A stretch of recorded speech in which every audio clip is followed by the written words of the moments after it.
Welcome back to the Michael Cohen Show on our continued journey to 250,000 subscribers. In fact, we're at 240 now, thanks to you. So make sure to hit subscribe, watch, and share with your friends. I'm going to say it again, share with your friends, because there's so much to talk about.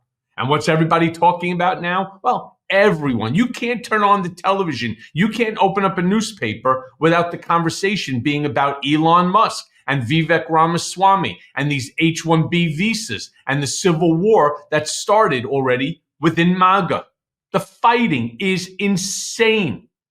Now look, here on the Michael Cohen Show, here on the Midas Touch Network, we only give you facts. There's no innuendo.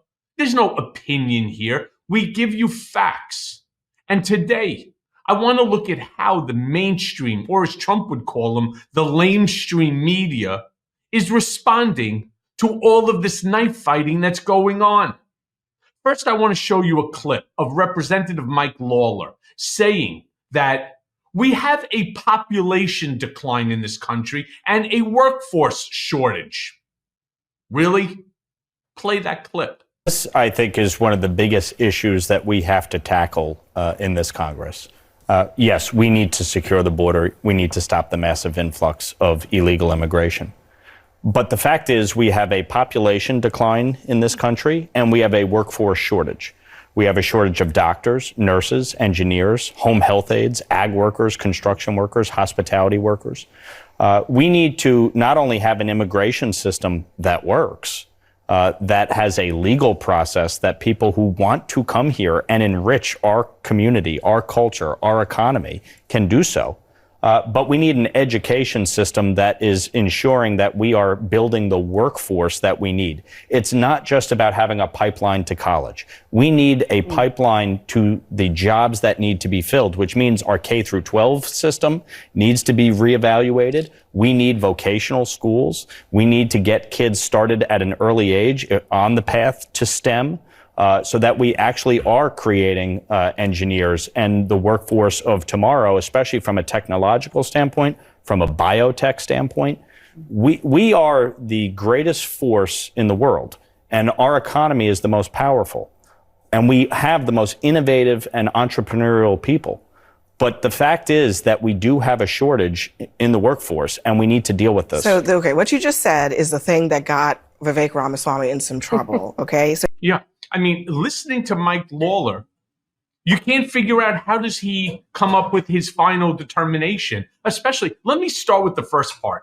When he turns out we have a work shortage, we need people, laborers, and so on. So then why do a massive 10 million person immigration deportation, mass deportation now? That doesn't make sense. Many of these people are actually working on construction sites. They're working in fields, jobs that Americans just don't want to do. And then he talks about how great our schools are and how great Americans are and so on. So then what's the problem? What am I missing? Yes, I will acknowledge we have an immigration problem. That problem is not new. That's a problem that's been around for at least 5 decades. And every president has kicked that can down the road, hoping for somebody else to tackle it because it's that difficult. But instead, he's talking about we need people. So if you need people, then why are we doing conversations, or why is Trump talking about programs for mass deportation now? I just don't understand it. Then we have Michael Singleton.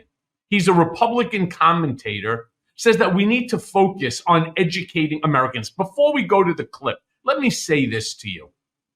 Do you realize that every country in the world sends their best students where?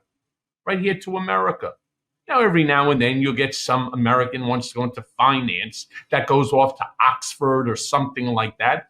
Every country has their students here in America for the best education that anyone can get. Play that clip. Yeah, look, I think with all due respect to Mr. Musk and Vivek Ramaswamy, they should focus on saving federal dollars for the taxpayers and not immigration policy. I understand some of the points that Catherine made, and I agree to an extent, but I think the U.S. should focus more on domestic skill development. Studies also show that H-1B1 exacerbates employers hiring individuals from outside of the country when they could potentially hire minorities, for an example, which we know there's a shortage in the STEM fields.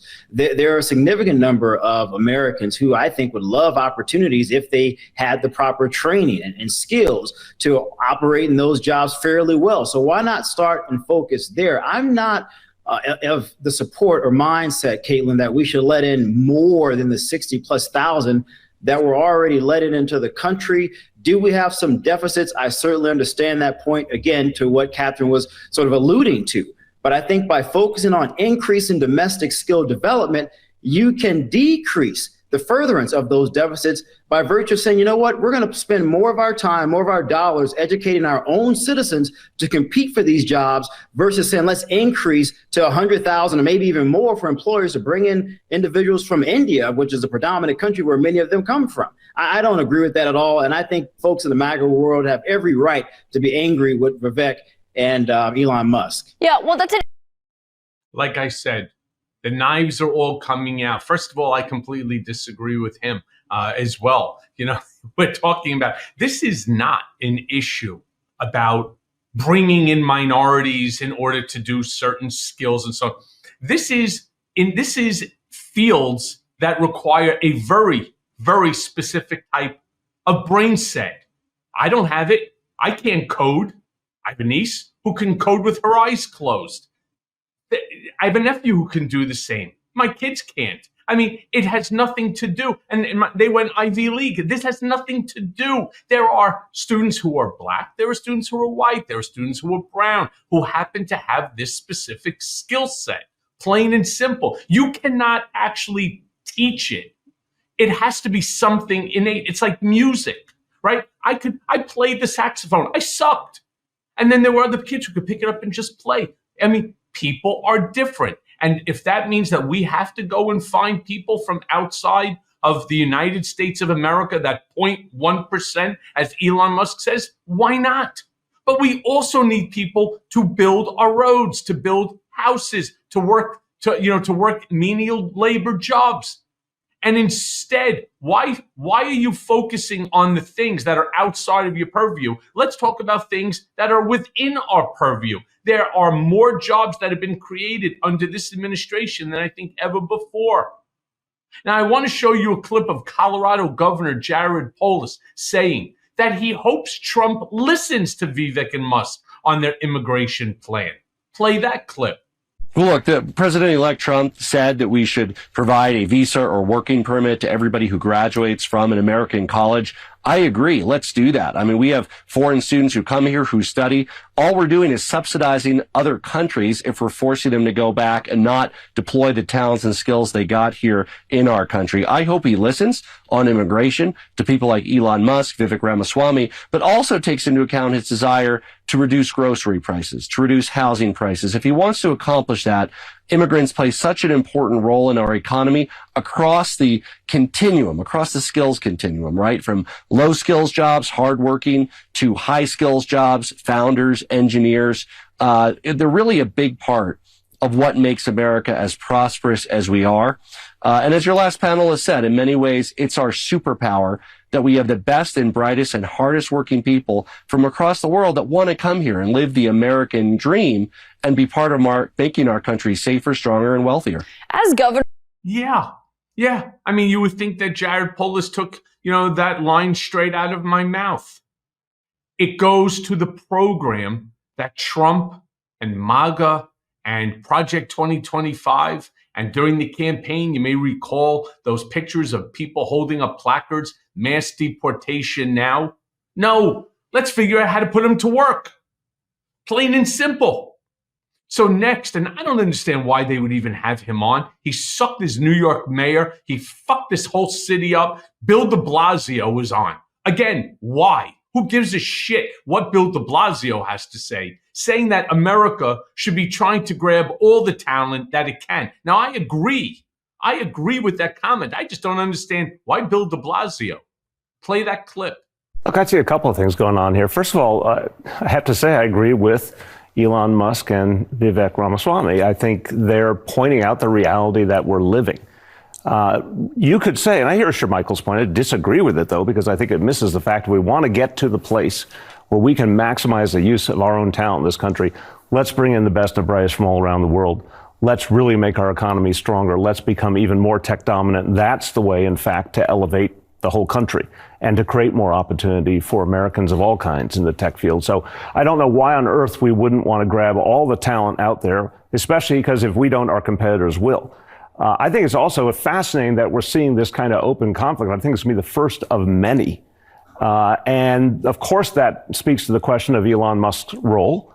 I think really soon we're going to see more divergence between Elon Musk and Donald Trump. It's natural, given each of them having the power they have. I think that's going to be a very, very important storyline in 2025, that these two people who appear to be allies but really have very different interests start to diverge issue by issue. We saw it also during the recent budget fight. I think we're going to see it on issues like artificial intelligence and climate, where Musk has been in a different place than Trump. That's going to have ramifications for how successful Trump can be in general. And then finally, I mean, look, for the MAGA world to be turning on their own this quickly. This is also an interesting question. They almost look like Democrats here. It's like, so I say this lovingly as a Democrat, like we have an ability to eat our own very quickly sometimes. Well, this is fascinating. Here are these heroes just a few minutes ago, and they say one thing that a lot of the MAGA world disagrees with, and suddenly they're being villainized. That's not good for that coalition. Yeah, I think that's... They're being villainized because it totally opposes Project 2025, because during the campaign, you saw the enthusiasm on this mass deportation. Now, to the extent that Trump even talked about something he must have seen in a movie called The Purge, being able to go after, as U.S. citizens, go after illegals one day out of the year, to start rounding them up. I mean, this is the sort of nonsense that MAGA is really wanted, which is, of course, why there's a big fight between Elon Musk and Laura Loomer as who is and who's not MAGA, and the same with Ramaswamy, and now Elon Musk, and so on and so forth. Just absolute insanity. And the knife fighting is just beginning. Now, lastly, I want to show you another clip of Jared Polis saying that immigrants are an important part of our economy. And if we send them back to their countries, the jobs will follow them. Something I've been talking about for the last 10 minutes. Play that clip. Look, we have world-class universities here, University of Colorado at Boulder, Colorado State University. Students from across the world come here.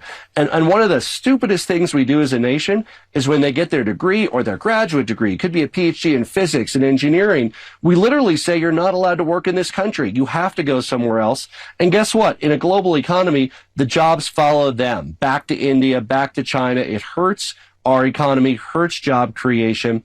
And it's one of the dumbest things that we do. Look, as a governor, as a state, we don't control immigration. But all I can do is encourage people like Elon Musk, Vivek Ramaswamy, the business community to speak up and say, look, immigrants are an important part of our economy. And of course, if President-elect Trump wants to go after criminals, whether they were born here or whether they were born in another country, the state of Colorado will help them do that. And if there's criminals in our state, and there were born in another country, we want to apprehend, deport them, and hold them accountable for the law. At the same time, so many immigrants contribute so much to our economy, whether it's keeping groceries affordable, keeping homes affordable, or helping to start tomorrow's great company that could employ tens of thousands of Americans with good paying jobs.